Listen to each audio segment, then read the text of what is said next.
Havoc. News, interviews, and more. We just reek of Huntsville Havoc hockey.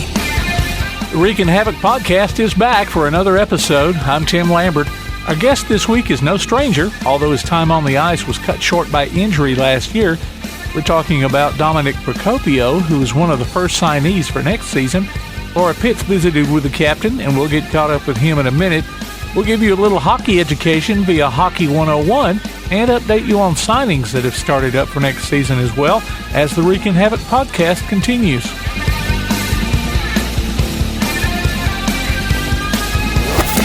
The Reekin Havoc podcast. One of the worst feelings you can have is that of being stranded. Well, BT's towing, tire, and truck repair makes that a thing of the past, with 24/7 towing services and roadside assistance in the northern Alabama and southern Tennessee areas. But that's not all. They also offer truck and trailer repair, mobile welding, brake service and repair, new and used tires, and other major and minor repairs. Their name says it all, BT's Towing, Tire, and Truck Repair. For 24/7 response, call 497-8234. That's 497-8234. BT's Towing, Tire, and Truck Repair. Athens Utilities comprises Athens Electric, Athens Gas, and Athens Water Services. Together, we are committed to providing reliable and affordable electricity, natural gas, and water and wastewater services. We operate as part of the City of Athens, and just like our city's motto of Athens is classic, Southern, character, we believe in supporting what makes our community special. Call 233-8750. Come by our office at 508 South Jefferson Street or look for the link online at athensal.us. Got something to say? Put it on a t-shirt, or hoodie, or apron, or even an iPhone case. Just go to daddyoscustomtees.com and make it happen. Look through their selection of ready-made designs, or make one of your own. Check out their special hockey designs, too. With Daddy O's Custom Tees, you can truly have it your way. Look for Daddy O's Custom Tees on Facebook, follow them on Twitter or Instagram, or go online to daddyoscustomtees.com. That's DADDYOS Custom TEES.com. Daddy O's Custom Tees. They've got your back or front. Let's go in the slot. Hockey fans, this week we have our fearless leader, our captain, Dominick Procopio, back with us for another In the Slot episode. Dom, thanks for joining us. It's been a hot minute since we've chatted about a year ago, and there's a lot of things that have changed since then. So thank you for coming back. Yeah, thanks for having me back. I'm excited to talk to all the Havoc fans out there, and hopefully you guys get a little update on what's going on over here. So awesome. So the last time I talked to you, you had graduated from school, you had just gotten engaged, and you were going into the season as captain. And then good season, and then a lot of stuff for you kind of just happened all at once and kind of shook up your game and probably shook up your life a little bit. And so I know that the fans are probably already saying, Laura, shut up. We want to know how he's doing injury, post-injury wise and all of that stuff. But then also your brother just got signed to the team. So we're going to chat about that a little bit. And then I've got some Stanley Cup questions. I thought we might talk a little NHL hockey and get your thoughts on that crazy 7-game run that we just saw. So tell us, what is going on with you? How is life going? How are you post-injury? All of that good stuff. yeah, life's good. Injury wise, I'm skating here in Detroit in the summer, so I'm back on the ice. Skated a couple times before I left Huntsville. I left Huntsville, I think, June 15th. So I've only been back for a little bit to Detroit. So I got cleared by the team there. And yeah, I mean, everything's been good. It's still not 100% agility wise and jumping and stuff. That stuff's going to take a little more time. So I'm doing PT at home and I'm kind of working on all that fun stuff. But as far as the injury goes, I mean, it's probably about 85, 90%. So I'm going to close this window because people like to ride motorcycles. But yeah, I mean, for the most part, I'm very happy with where I'm at, about 3.5 months out. In the moment, I was a little worried if I was ever going to play again. So to be back on the ice in 3 months is pretty special. And I owe a big thanks to everyone involved, the people there that night that helped me, Huntsville Hospital, TOC, everybody.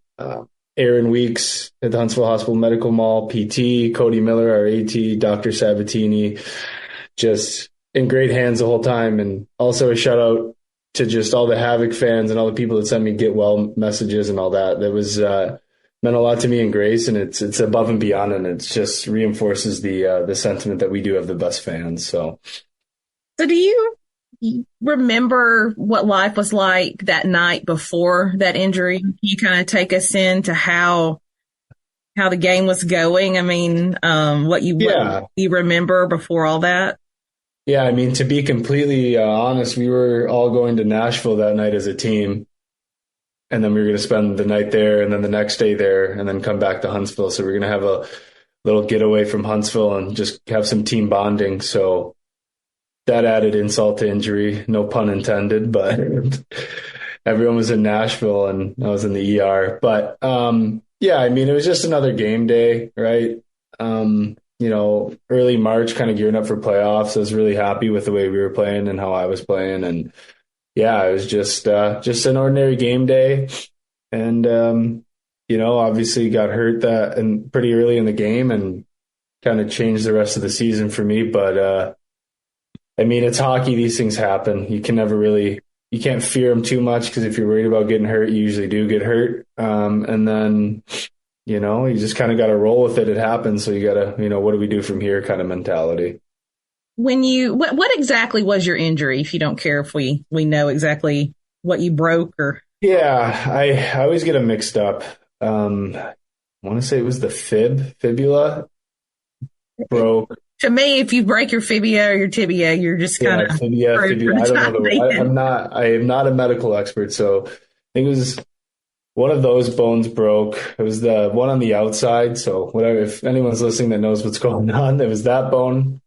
So, and then it was the back little part of the ankle bone shattered, and then the deltoid ligament completely snapped. So that sounds identical to the injury that my husband had on a caving trip. Yeah, he broke that outside bone and crushed his entire everything that held your ankle together was gone. So yeah, that's exactly that's what I had, and the funny thing about that injury, when we were at the hospital, they told us we only see this in athletes. So that makes sense. Yeah. So yeah, that was the extent of the injury, and then surgery was the 6th, so 4 days after the injury. So it was a quick turnaround. So when that happened on the ice and all that happened so fast, when you were laying there, I mean, I can only imagine the amount of pain that you were going through. Just going to be realistic with you on that. But did it occur to you in that moment, oh my gosh, this could end my career? I mean, did that happen, or was it just so much that you didn't even think about that until you got some good pain medicine in you? I don't know. When I hit, I thought I broke my femur because everything just went warm, on the whole left side. So I moved my leg up and I knew my knee was good and my femur was okay, but then I didn't see my foot. So that, and then the initial shock and pain kind of set in. And then on the stretcher, when I was on the stretcher, it just kind of hit me because all of my teammates, I kind of glanced over at them and they were all pretty distraught, and it kind of hit me the severity of what just kind of happened. So in that moment, I was pretty worried. And then when I went, a couple of days of uncertainty, and then when I went down for the consultation for surgery, I was dealing with Dr. Sabatini, and fantastic. And he just looked at the x-rays. He's like, you're fine. You'll be able to play. You're good. Not even, he's like, we'll take care of this. And from then on, I was very confident, and it was good to have kind of a goal set too, to get back to playing shape. What was tougher on you, the mental aspect of this happening, or just the physical not being able to get out there, stay conditioned and go? Or was it kind of a mixture of both? I'd say it's a mixture of both. I think not being able to walk, you really take it for granted, little things like showering and stuff like that. When I was able to take my first real shower, I was like, I'll never take this for granted again. So physically, it was the little things. I was trying to get out, get out of the house, go to the rink every day for practice when everything, surgery was done, and I was kind of feeling better. And be around the guys. So it wasn't so much like the physical thing was just like the simple thing, like the cliche, I can't walk and this sucks, because it was a pain. I couldn't drive on my own for a while because I couldn't get my scooter in the car. And all of those little things that we take for granted. Exactly. That's so my roommate, Robbie Fisher, was as good as gold to me. He was driving me around and putting my scooter in the car and taking me home. And he was my buddy, chauffeur. We were hanging out when Grace was at work, so I wasn't alone. So he went above and beyond for me too. Grace was awesome. I had a great support staff with the team too.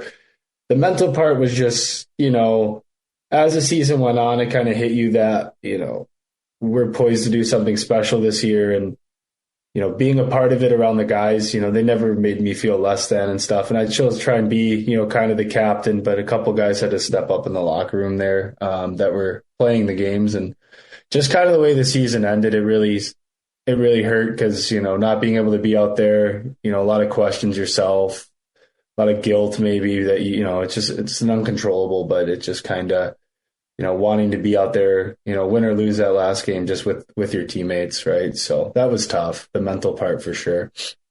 Yeah, because you had to shift that role of leadership into like a backseat kind of capacity at that moment. And you're pretty, from what we've talked, how we talked that one time, and then also from just kind of seeing you on the ice and hearing other things from other players, you take a really active role in leadership with your team. And for this, you kind of had like a backseat sort of, there were things you couldn't do. How did you keep your, I guess resolve is probably not the word, but I guess just kind of your spirit up? How did you keep yourself going through all of that, knowing you could only give so much, even though you were giving probably 100% in that situation?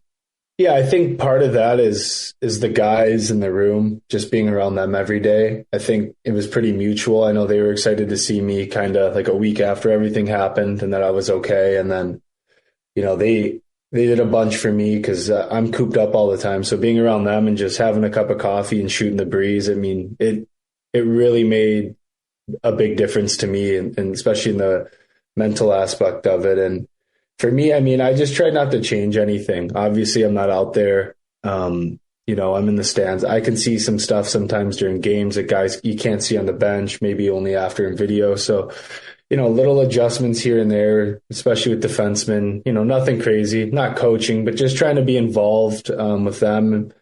And then just being there for guys, with the big playoff run and everything we had, it gets stressful and, it's a lot of hockey, and someone's not playing well, I'd sit down and just chat with them, just make sure they're doing okay. Because at the end of the day, like everyone needs to be going in those situations. So it was more or less just me being around the guys still made it feel somewhat normal. Like going on the road in playoffs with my scooter, like made some accommodations for me to go on the road. I mean, all that stuff just makes the world a difference, I think so. So you've been working, doing your physical therapy, all of that stuff, back on the ice. So take us into kind of what it was like strapping those shoes back on for the first time. Were you not a little nervous getting back in here on the strength of that leg? Yeah. So the first time I skated was actually a stick and puck, like open skate at the Iceplex. And it was difficult because I was trying to stop and stuff and I didn't feel good. And then about 5-10 minutes in, it kind of felt normal, like it was like riding a bike. And then every skate since then, it's felt a little better. It's just the strength isn't there quite yet. Like the pushing off of the 1 foot, skating's a pretty peculiar motion. So it's hard to train on land. You can do all this stuff you want, but you really got to get back out there. So the first time I just had to trust myself a little bit, and I held up pretty good. I wasn't doing anything crazy, but it went a lot better than I expected it to. So it's always kind of enamoring to me when an athlete gets hurt and they go through, and I'm thinking, why are you going back out there? You just got hurt. Do you want to do this again? But there's like this mental toughness and this just passion that athletes tend to just keep within them to keep them going to go back out there. So while at some point I'm like, you guys are crazy for going through all of this surgery and rehab and all this and doing it. At the end of the day, though, I recognize that passion part of that. Do you feel that this kind of injury, even though it was a setback for this year, do you think it's kind of changed you in a good way, in any way, in terms of your game or what you were doing? I think for me, it's just kind of just like an analogy of life almost. Like there's always going to be setbacks and things that you can't control. And it's kind of, I always just try and tell myself and live by, like, it's how you react to it.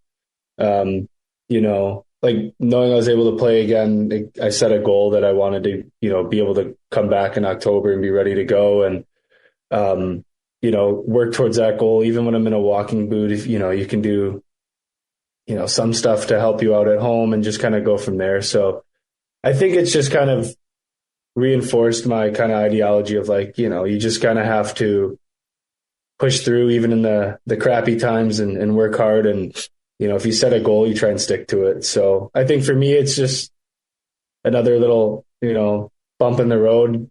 It could have went the other way. I could have sat and did nothing and been really hesitant to do stuff. But for me, wanting to play again and wanting to come back, and it was enough to keep me going. So many fans really felt like your injury, while that's not necessarily how we wanted to strike a match under our boys, did light a fire and kind of gave them something to play for. What are your thoughts on that? Yeah, I think hockey is a pretty interesting sport. We play a long season, so there's always ups and downs. And I know we didn't start out hot this past year, but, I just think that a lot of times it clicks with guys when you're not playing just for yourself or just for the team. I think especially younger guys, it takes them a while to realize that you're playing for everybody else. And in our line of work, you don't know when it's going to be somebody's last ever competitive hockey game. They might plan on coming back and life gets in the way and stuff like that. So the more I play, the more I realize that, you got to cherish these moments with these guys and enjoy it. And I think they did a really good job of just kind of banding together. A lot of guys stepped up in their play and leadership positions. And, the cool thing was during that run, it wasn't just one or two players carrying the team. It was everybody chipping in. And it was just special to witness for me and be a part of off the ice. So I think that they did a really good job of just kind of bearing down the hatches and going to work for 2 months. And, I think it's a good mentality for the guys coming back to carry over right from the get-go. One of the things that I really focused on asking some of the players this year had to do with it being a young team. We were, had a lot of new guys. People were stepping into new roles. There was just a lot of newness, even with coaching and stuff. Looking back on the whole season, to the whole run, how do you feel like the team really just grew? If we take your injury out of the picture, how do you feel like you went as a team from kind of newbies, young, to kind of more seasoned by the end? What were some of the good aspects and kind of maybe even some of the challenges you saw on the ice? Yeah, I think when we started out during the year with a new team, there's always going to be growing pains. I think our thing was we always worked hard, but we didn't work smart a lot and we weren't consistent. And I think for us, the biggest turning point of the year was going that like 5 games in a row when we played Peoria. I think we went like 4-1 then. And, a bunch of shenanigans happened in Peoria and it was pretty brutal. It was definitely like old school 80s, 90s hockey. And I just think like coming out on the other side of that weekend, beating a team that at the time was a lot better than us, 4 out of 5 and not backing down from them and what they were trying to do. I think for us, we grew a lot and we had a lot more confidence. You saw a lot of younger guys who maybe weren't super comfortable with the physicality of our league realize like, well, I think I've been through the worst of it. I'll be all right now. And the confidence grows. And I think it's natural. Stu and Ty did a heck of a job holding on to some guys that maybe they thought in the beginning weren't doing what they wanted, but everyone had a really good role. And by the end of the year, everyone knew what they had to do individually for the team to work. Guys were playing with confidence. I think, adding Buster in November was a heck of a deal. I think Stu's 1-for-1 on trade so far in his coaching career. So goes to him. So just little stuff like that. Like you never know, when you look at a guy like Buster, he played 9 games in the league with like 1 assist and comes here and he starts having fun. He's comfortable and in my opinion, becomes one of the top 5 players in the league. Right. So just guys finding their roles, what they do, and being confident. I think everyone grew up a bit, and the younger guys started to play like veterans a little bit earlier than we thought they would. So it was just great to see. So how do you go into the next season kind of refreshed with a new mentality, ready to kind of change some of that? Because it's kind of, I mean, I think it would be hard. I know it's new. You've got everything's a new season, right? Everything's new in that sense, but you bring in a lot of veterans back and they may have some, things they were doing last season that weren't working very well, that maybe we need to nip in the butt pretty quick kind of thing. So for you, how does going into that first part of this next season and even training look, and what, I guess, advice do you give some of these guys coming back? Like, how do you guys do that? Yeah, I think for us, it's still a bit early in the summer, so we don't know where a lot of the guys are at coming back wise. It's looking like we're poised to have a lot of veterans coming back, which is really good.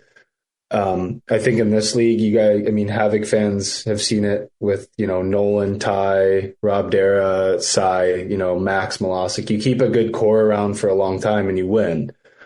So that's what I think is important for us is, we bring in second year guys. Like, we got all the way to the big dance, the last game of the season. Unfortunately it ended the way we didn't want it to, but, there's got to be some kind of confidence, knowing, hey, like we're this close. Like, if that doesn't fire you up for 4 months, got to check your heartbeat. Personally, we're right there. And I think, the more guys we bring back, the culture kind of translates, and we set that goal right away. Obviously it's a gradual goal you work towards, but, I know a lot of guys you just want to win. So I think if you kind of set an expectation, Stu and Ty and Glenn in years past have done a fantastic job laying down the culture and the expectations of being a pro. And, more times than not, guys buy in, and if they don't stick around. So I think it's pretty black and white from that aspect. You set some expectations.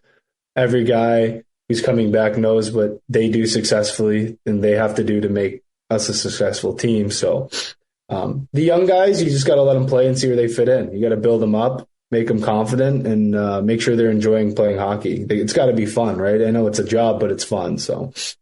Well, you said the magic words. You guys got to the quote big dance. You got to the last game. And I really think that, a lot of us hardcore Havoc fans always know there is a possibility to get to the end because we've seen what tradition has brought in the league for us. Getting to the end for a lot of us is like, normal. But I think there were maybe some new fans and might have even been some other teams that were kind of trying to write us off very early in the season for mental mistakes, lack of consistency, all of that. Even though we didn't win, not everybody gets to go not everybody gets to go play the Stanley Cup, right? So even if you lose it, even though it sucks you've lost it, not everybody gets there. So not everybody gets to the big dance in the President's Cup. What do you say to some of those naysayers out there that kind of did write the team off at the beginning of the year? Yeah, I just think it's hard from the outside looking in. We were always very confident with our group in the locker room that we had. I totally get where some fans get frustrated when, they're used to, especially in the regular season, teams that succeed really well. I think, we did a good job of trying to let everyone know it's a new year and it's pretty much a new team and we don't know what's going to happen, but we can control how hard we work and our attention to detail and stuff like that. So from the outside looking in, for a while, I get it. But with us, I don't think anything ever wavered with our confidence. You play 56 games and the reality is it's best 2 out of 3. So if you get hot at the right time, you never know what's going to happen, So our thing was we want to get in a position in playoffs where we would have a chance at home ice. That didn't work out. But even through playoffs, we battle adversity. I know the Iceplex for playoffs has mixed reviews, but, we showed up and played 2 really good hockey games there that set us up to win 2 series to get to the final. So, there's a lot of adversity, a lot of stuff going on. At that time of year, guys are banged up, all this stuff. But kind of in our own little, sequestered locker room, we were very, very confident in what we had, and we were loose. We weren't uptight. We were enjoying the moment, enjoying the grind of it. I think if you really think about it too much and build it up in your head, that's when guys tend to get nervous and make mistakes they don't make and get, and we were just playing hockey and we were having fun. And towards the end, I think people were like, oh crap, they're for real. So I mean, I know we didn't win, but I know that past year was awesome. Just to see guys grow and be, as people, as players, it's just, you learn a lot when you make a run that deep. And like I said, it should motivate guys coming back pretty well for the upcoming year. We'll be back with more of the Reekin Havoc podcast.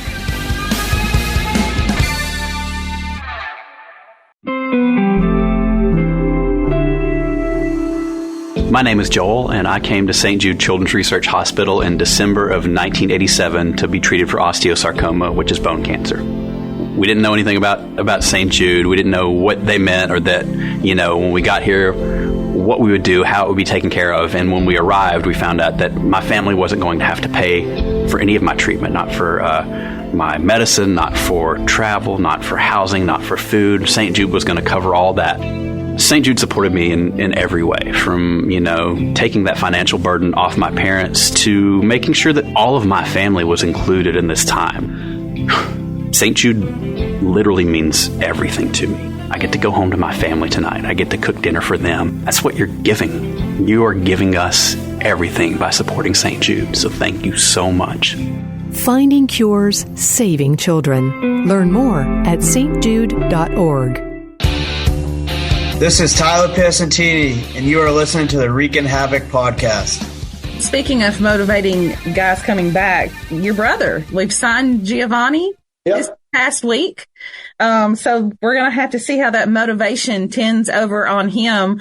Was having him become part of the playing legacy in the family as part of the Havoc family always the plan, or how did that all happen? I know eventually we'll get him on to share his story and maybe even roast you a little bit. I'll try to get him to do that. He's a younger brother, so he might jump at the opportunity to do that. So, but what was that always the plan, or was that a goal that he had, or what was it?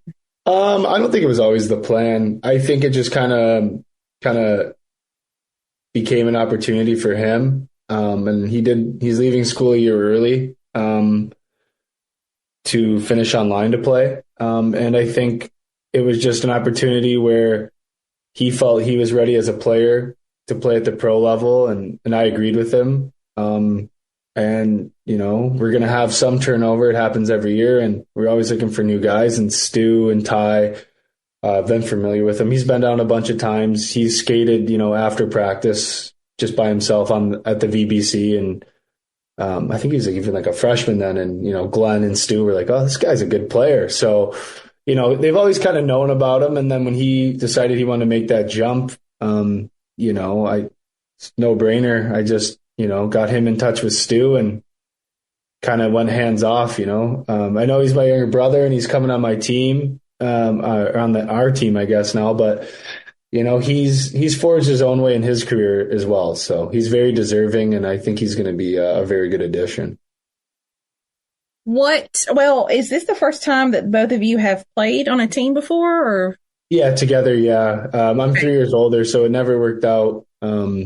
So it's really cool that we get to play together and hopefully live together down there and just spend a bunch of time together. So I see him in the summers, but for the last 9 years, during August to May, I don't see him. So. Okay, so what do you think is going to be maybe a tough part of playing with your sibling? I've always wondered the tough part of it. I mean, I'm not sure. I think we have a really good relationship. We get along well. We're very close. I always try and help him out, but never try and tell him what to do.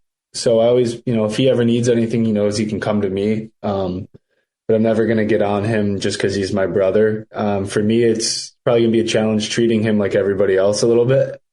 And it's not like he would get favorable treatment if I wasn't. I'd probably be a little harder on him. So, I think for me, I'm just going to have to, kind of separate the closeness and be more like teammates at the rink. And then when we're home, be brothers. And so what strengths do you think he's going to bring What do you think?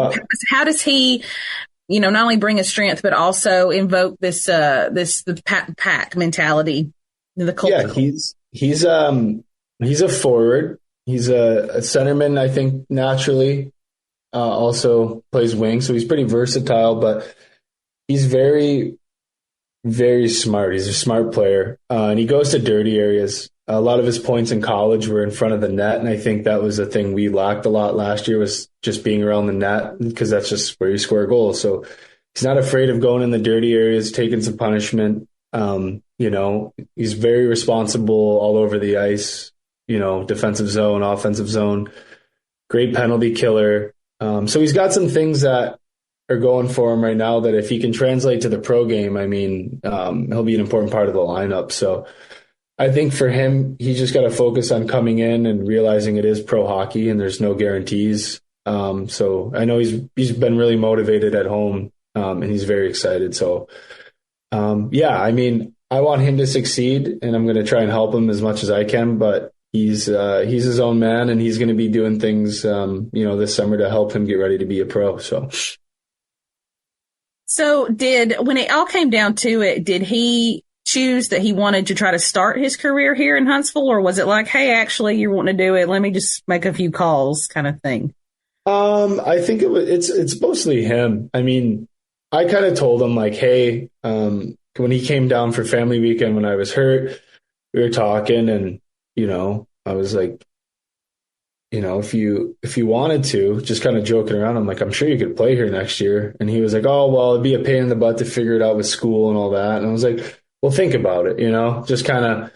And then a couple weeks later, he's like, you serious? I'm like, well, I mentioned it to Stu, and Stu seemed pretty receptive. So I kind of put them in touch, and then the rest is history. I really didn't do too much. I kind of mentioned it, and then he did all the school stuff to figure out how to do it online for his senior year. And he was talked with Stu, him and Stu had some good conversations, and he made the decision. He felt like it was a good place for him. So, I didn't want to just bring him to Huntsville if it wasn't going to be a good fit either. So at what point does the entire Procopio family just call Huntsville home at this point? I don't know. Yeah, I know my mom loves going down there, so I'm sure she's excited that we'll both be in the same spot for the first time ever. So she doesn't have to travel all over the U.S. Yeah, I don't know. I know me and Grace really enjoy living there right now. So, we don't have any current plans of leaving. So we'll see what happens after playing and stuff. So no guarantees, but we really do enjoy living there, and could see it as a potential place to kind of settle down for a while. That's awesome. Okay, let's shift from Havoc talk as we round out our conversation. Stanley Cup run. Yeah. Yeah, that was crazy. First time in a really long time. It went 7 games. I have to admit, this is the first time that as a family we really sit down and focus in on NHL hockey. We love our minor league hockey. So, and watching it. And I'd been an Oilers fan for a while and got the family on board. But what were your Stanley Cup playoff run thoughts? How did you think those teams did? I thought it was awesome as a fan. First off, it's really cool to see Edmonton kind of claw their way back to a Game 7. To be honest, I was kind of rooting for them too. I think a lot of people were, just to make some history. But I'm a Red Wings fan, so I didn't really have a dog in the fight. So I just enjoyed the hockey. I mean, it was great watching the momentum swing back and forth, and the Game 7 was exactly what you thought it'd be, tight 2-1 kind of game. And I think it's just awesome for the game too. I think that might have been the most watched. I saw something in Canada was the most watched broadcast ever. So it's really good for growing hockey. And as a fan of just watching hockey, I mean, I was glued to it.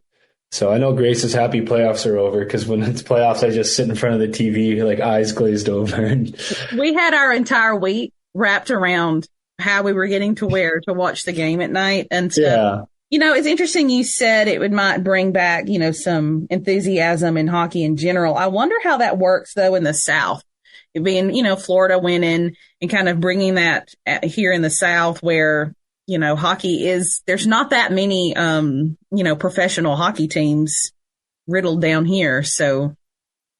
Yeah, I think it's just good for the game, right? Like Florida wins their first cup ever. And like I can remember growing up, wanting to play hockey at a young age because the Red Wings were really good and they'd win all the time. Yeah. So, I think that effect kind of ripples down through the community, especially in Florida, where hockey's actually, it's growing exponentially there. And it's kind of crazy, but, young kids see that and like maybe they even get to see the cup live and they go to their parents and they're like, guess what? I want to play hockey. So it's kind of how I would imagine that starts. It's how I know it worked for me. So when that third game happened, Florida had won. They only had one left. And if you're an Edmonton Oilers fan, I guess basically for both sides, you've got to either keep going or it's over, to get to the end. Did you think this is going to go to 7, or was it kind of like after that third game, you were like, this might be, Panthers might win it in 4? I thought they were going to win in 5, to be honest. Yeah. I thought Edmonton would put up a good effort in game 4, which they did. They blew them out.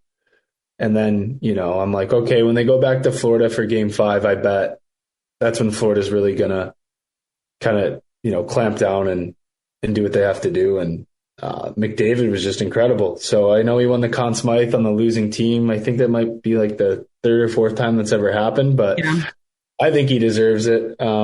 He was awesome. I mean, it's pretty cool to watch somebody who is like going to be like the next Wayne Gretzky or like one of the greatest of all time in their prime. It's pretty special. So, and I know Dylan Stewart on our team, he's from Edmonton. So he was living and dying by that series for 2 weeks, that poor guy. So shout out to Stewie for hanging in there. He believed the whole time, I will say. I don't think many people did, but he did the whole time. So yeah. And on those comments on McDavid, he had a pretty bad leg injury also that early in his career that could have easily taken him out. And he was, crazy for doing all of the work that he did, but he loves it. When you have that much passion, to get back out there. And so I think I was a little more heartbroken in all of it for him, knowing how much this was something he wanted. He got a little bit of flack because he didn't come back out on the ice and get that trophy. But, at the end of the day, I don't blame him for any of that. That was a really hard emotional series in general. And, I kudos to what they were able to do. Yeah, I agree. I know people are torn on him not coming to get the Conn Smythe, but on one hand, is it kind of a tough look? Yeah, but on the other hand, is he absolutely distraught because he poured his soul into a series and almost willed his team to come back? Yeah, so I don't have an issue with it.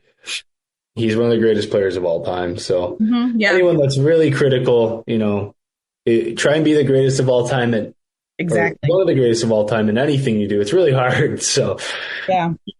This was the first time that my kid had really gotten to watch Edmonton play, and I had said, you're going to like Connor McDavid. And so now that's all it is in our house. That's what the lunchbox for school has to be. That's what the backpack has to be. And I'm thinking, oh my goodness, he wanted to wear my Oilers jersey during the game. And I was like, no, bad luck. I've not put it on. Keep it in the closet. He's going to have fat heads on his room now and poster. Oh yeah. Yes, the whole thing. He is like obsessed with Connor McDavid. And the Oilers. And so I think it, 7 games really turned him into a monster. I created a monster. That's good though. That's good. Now you guys can go to Edmonton for a family trip, huh? Not only that, now he's trying to figure out how we get to an Edmonton Oilers and a Preds game. He wants to go, but then he's conflicted because he likes the Preds. Do I change clothes during the periods? And I'm like, dude, let's just go enjoy it. So yeah, maybe fingers crossed we can sell a couple of kidneys and figure out how to get him to his first professional game and see both of them. So we'll see. Yeah, that'd be sweet. If they're in Nashville, that'd be a cool trip. Yeah. So if you were to be a part of a Stanley Cup team and you won it, what would be the meal that you would eat out of it? Oh man, I think Roberto Luongo beat me to it. He was eating pasta out of it the other night, and I was just thinking like it'd probably be something I'd do. I'd take it to a restaurant back in Detroit here, have them put like a nice pasta dish in there, and then probably fresh parm on top, and just sit there and enjoy it. So enjoy every bit of it. I know I saw that, and I was like, that's exactly what I would do, Luongo. So that's perfect. I think he might be the first guy to ever eat pasta out of the cup. So So I saw a bunch of guys taking it out into the ocean and doing all that kind of stuff. So if you weren't taking it to a restaurant to eat out of, where would be like somewhere else that you would be your place when you got your hands on the cup that you'd take it? Man, for me, I'd probably take it. Oh, I don't know. I mean, I would like to take it. You could always upset Grace and put it as a centerpiece at the wedding. Yeah, well, I don't think she'd mind then, because I would insinuate I'm in the NHL and I'm a lot richer than I am, so she'd be fine. I would probably honestly take it like back to my high school or somewhere in the community where, just to kind of share it with people, maybe the local rink here, just to kind of have it around, younger people and kind of show them like, it's a reality, I guess. So you can, just share it. I would like to share with family, friends, people in the community. I wouldn't take it like on a vacation, like on a yacht just for myself. I'd want to share it and maybe have a little after party at like the local bar in town, just invite people and fill it up with your favorite beer, right? Yeah, exactly. Keep it low key. So keep it low key. Okay. So, you attended Buster's wedding. How was that? How was getting Buster married? Buster, isn't that Buster? Killer? Yeah, Killer. Oh, sorry. Yeah, Killer. How was it getting Killer married? Oh, it was awesome. We had a good time. It was me, Robo, and Fish, and then Matt Duran came, and Latinovich from Peoria. So we're all buddies, even though they won. We're still good friends. So we all share like an Airbnb with myself and Grace, and we had a blast. We flew up to Boston, went to a Red Sox game while they were doing their wedding stuff, and then stayed right off the beach in Rhode Island. So we got to go eat some lobster and made a little vacation out of it. And then the wedding was fantastic. It was beautiful. It was right off a country club, and, kind of I don't know, maybe 100, 120 people. I'm sorry, Killer, if you're listening. I don't know the numbers, but it was perfect size, beautiful venue. We were just super excited, all of us, for Alex and Alyssa there. They're both just phenomenal people. So to see them be able to have just a really special day together and enjoy themselves, it was a pretty special moment. So it was well worth making the trip out there, and and we got to see everybody. And we ran into Rob Dara. He was up there too, so we got to catch up with him, and It was just a great time all around. First class wedding. So the last time we chatted, you were fresh off of popping the question, worried you were losing the ring, all those fun things to Grace over in Italy.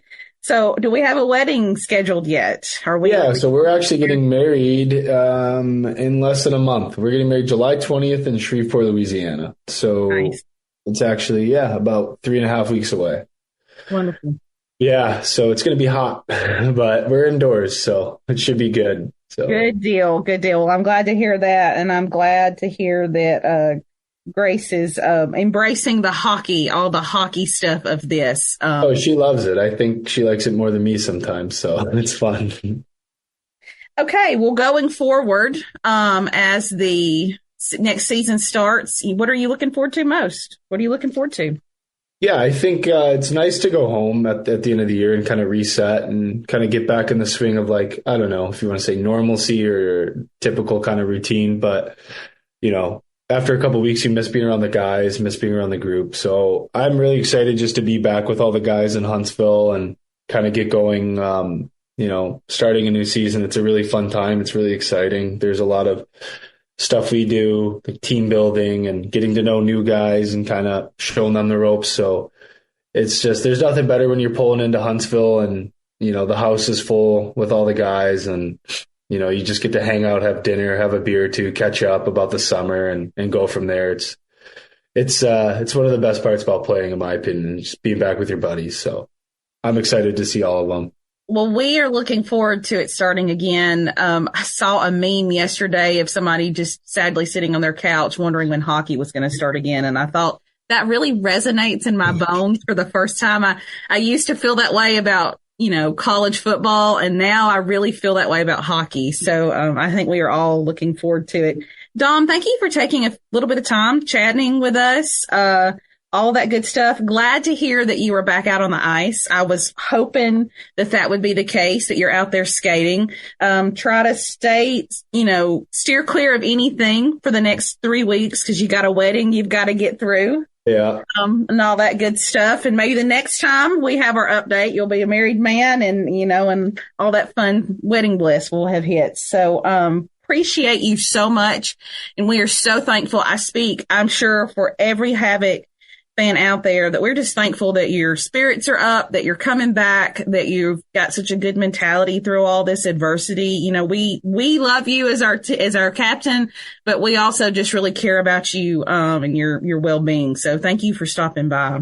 Yeah, I appreciate you having me. And like I said, just to restate it, I just want to thank everybody in the community, especially in the Havoc community. I mean, it was just overwhelming, the love and support I received from everybody. So, I mean, all of that definitely helped too. Just knowing that, people cared and were worried, and I can't thank you guys enough. So to everybody that's listening, that's, just even a message, didn't have to be a card, just how you doing, it was overwhelmingly positive. So thank you to everybody. And thanks for having me on. I had a blast. So tell Grace that I follow her. I'm her friend on Facebook. She's probably like, who the heck is this person? But she's always got stuff that she shares about her wedding. So it's kind of she's all excited. I mean, yeah, I'm excited. I've kind of taken the back seat there. So I'm just like, well, whatever. Yeah, that looks good. Yeah. I like those plates. Sure. So.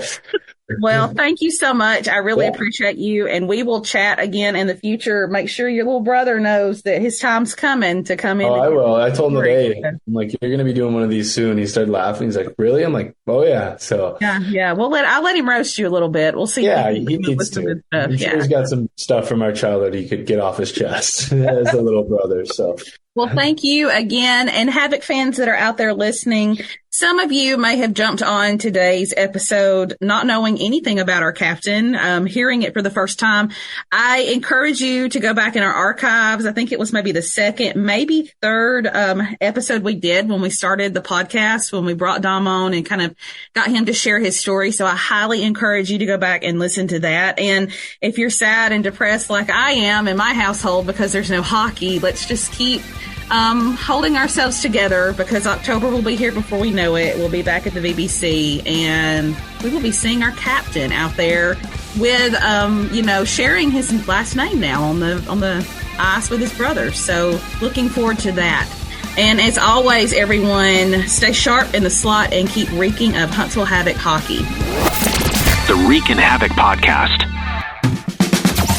Join us now for Hockey 101, rules and game situations explained by the players themselves. Havoc center Dylan Stewart explains the power play. So a power play occurs when the other team takes a penalty and then they'll be short one guy. So the team that is on the power play will have an advantage of 5 players versus 4. And for the team that has 4, they have the ability to send the puck all the way down the ice without receiving an icing. So they have a better chance to kill off. And then on the power play, you'll try to overload one side and you move the puck around to open up a free lane. And you get 2 minutes of that power play. And if another one is taken during that time, it will be a 5-on-3. So they lose another player in the box. And if you score on that 5-on-3, then the first penalty will be eliminated. And it'll go back to 5-on-4. So it's 2 minutes. Whoever has the 5 has the advantage to score, and the 4 is just trying to get the puck down and block shot and not get scored on. We'll be back with the Reekin Havoc podcast. In June of 2005, our twin girls were delivered, Melissa and Ann Catherine, and they were born 14 weeks early. Amy and Chris George talk about the Melissa George Neonatal Memorial Fund. They both weighed less than 2 pounds. Ann Catherine was 115 and Melissa was 1'9". Melissa lived for a couple of hours, but all of the medical technology in the world just could not have saved her, and she passed away while she was in the NICU. Chris realized pretty early that God had given us a platform that we could use to try to help people. So Chris and I started the Melissa George Neonatal Memorial Fund at Huntsville Hospital. To know that Melissa's name is living on, her legacy continues. And I think that was very important to Amy and I, is why the fund is named after her. Because for 7 weeks, Melissa fought so that Aunt Catherine would have a chance to live. And I think that we wouldn't be doing her name any justice if we didn't carry on, because we know we wanted to honor her and honor her legacy. And the community, Huntsville Havoc, the community in Huntsville itself, they've rallied around that. and it's been a wonderful support system for us. And I think for a lot of families too, when they see total strangers that are giving. We're online at HuntsvilleHospitalFoundation.org. Click on the Melissa George Neonatal Memorial Fund, and you can give that way. There's no donation that's too small, and every dollar is just as important as the next one. And if you're giving, then we understand you're giving because you care. And that's what's important, is that we've learned over the years that people give because they care. And you can volunteer. If you're interested in that, you can click on the volunteer tab to fill out an application. We are grateful for any type of support because we know that once we pull those dollars together, we can do big things. For more information on the Melissa George Neonatal Memorial Fund, visit HuntsvilleHospitalFoundation.org. Hey, this is Jeremy Gervais, and you're listening to the Reekin Havoc podcast. As we mentioned, this week's guest, Dominick Procopio, has been signed to return to the team next season. It will be his fourth year with the team. Joining him will be his brother Giovanni, who will be making his professional debut. He had played with the Shreveport Mudbugs of the NAHL, collecting 60 points in 90 games while amassing 130 penalty minutes. He went to Aurora University, where he scored 70 points in 83 games and also filled the captain's role his junior season. Internships are available with the Havoc for the upcoming season. Go to the Contact Us tab at HuntsvilleHavoc.com and click on Internships. The 2024 On Ice Summer Youth Camp will be July 22nd through 25th for ages 8 to 14. Cost is $300. Season tickets for next year are on sale. Full, half, or quarter season plans are available. Go to the menu at HuntsvilleHavoc.com and click on the Tickets tab. Summer hours for the Havoc front office are Monday through Friday, 10 a.m. till 4 p.m. Hear the Reekin Havoc podcast wherever you go. On your favorite podcast platform, on your Amazon Echo device by saying, Alexa, play the Reekin Havoc podcast via the PAS Plus app and online at ReekinHavoc.com. The Reekin Havoc podcast. For those returning from military service, the transition back to civilian life isn't always easy. Retired Marine Gunnery Sergeant Bill Cook talks about still serving veterans. The mission of still serving veterans is to serve and honor veterans and their families by empowering them to build meaningful lives. And we do that through connecting to fulfilling careers, getting the benefits they deserve, or the services that they need. We have never charged anybody anything for our services. A group of business leaders in town felt there was a need to help the seriously wounded make that transition back into civilian life. Employment services, VA benefits, and connections to other community services. That's what we do. If you're a veteran and you need help, please get a hold of us. Go to that website, ssv.org, and you can find out pretty much anything you need to know about still serving veterans. In Huntsville, call 256-883-7035.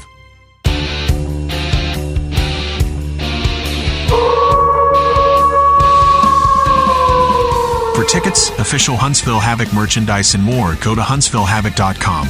Visit our website at ReekinHavoc.com. Look for us on Facebook, Instagram, X, and Threads. And listen, follow, and subscribe to the Reekin Havoc podcast on your favorite platform to keep up with the only weekly podcast covering the Huntsville Havoc, the Reekin Havoc podcast.